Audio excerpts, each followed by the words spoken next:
Sirlər xəzinəsindədir bu. Ədl bəşirist xərət şadkon. Tərcümə dəqiq deyil, təəssüflər. Onu da deyəcəm bugün. Ədalət müjdəsi ilə cahanı şad eyləsən.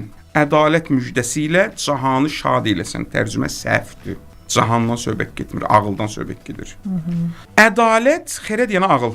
Ağılı sevindirən müjdəçidir. Bəh, bəh. Ədalət və ağıl. Bu nə deməkdir? Ədalət gələndə ağıl sevinir. Ədalətlə ağıl bir-birindən məçdir. İngilislər demişkən. Bir-birini tuturlar, dostdular, qardaşdılar. Yaxşı, həmahənglər bir-birinə.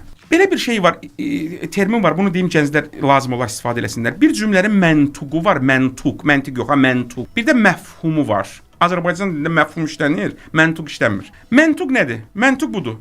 Ədalət, məntuq yəni cümlənin özündə aşkar görünən məna. Hansı ki, məna gözümüzə girir. Ona deyirlər məntuq.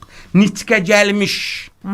İsmi məfuldur. Yəni nöqtəsi qoyulmuş. Yox, nitqdə mən deyirəm bunu.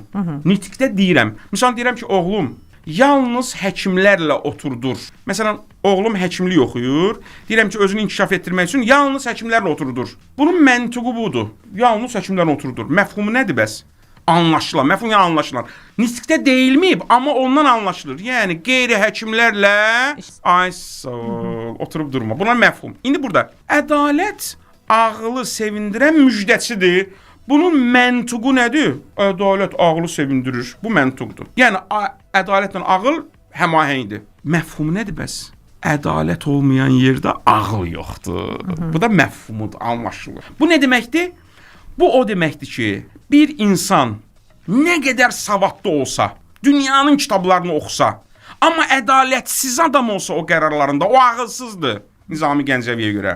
Nizami Gəncəvinin ağıl meyarı müasir dildəki 17-ci əsrdən sonraki modern fəlsəfənin ağıl meyarından fərqlidir. Çünki müasir psixologiyada deyilir ki, əgər bir insanın intellektual səviyyəsi yüksəkdirsə, o ağılı tamdır, əladır, ağılsız deyil. Bəs ədalət nədir? O emosiyadır. Bəs mərhəmət nədir? O hissə aiddir. Nizami Gəncəvi yox. Mərhəmət də, ədalət də ağlın komponentidir.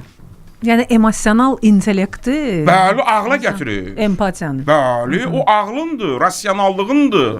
Emosional intellekt burada var əslində. Emosional zəka. Qəşəng dediniz, əla. Öyrəndim sizdən Nigar xanım. Var olun. Mənim müəllimim oldunuz. Möhtəşəmdir. İndi bu hardan gəlir sual? Nizami Gəncəvinin bu baxışı hardan gəlir? Hardan peyda olub? İki mənbədən. Bir, qədim Yunan fəlsəfəsindən. Bu adam qədim Yunan fəlsəfəsini bilirdi. İndi hardan bilirdi? Risalələr tərcümə olunmuşdu ərəb dilinə o vaxt. Həmin dövrdə 8-ci əsrdən sonra artıq tərcümə hərəkatı başlamışdı. Qədim Yunan dövründən. Qədim Yunan fəlsəfəsində belədir. Müasir fəlsəfədən fərqli olaraq onlar fəzilət əxlaqına inanırlar.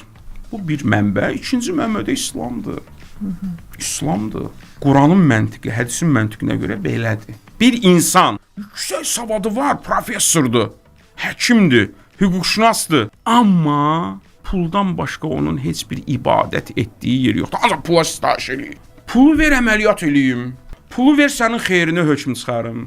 Əgər belədirsə, o adamın ağlı kəmdir. Ağlı bütöv deyil. Bu baxış belədir. Qədim Yunan fəlsəfəsi də belədir. İslam dünya görüşdə belədir. Nizami Gəncəvi, Ustad Həzrət Nizami də belədir. Böyükdür, Nizami böyükdür. Xəzinədir. Sadəcə o xəzinədən istifadə eləmək lazımdır.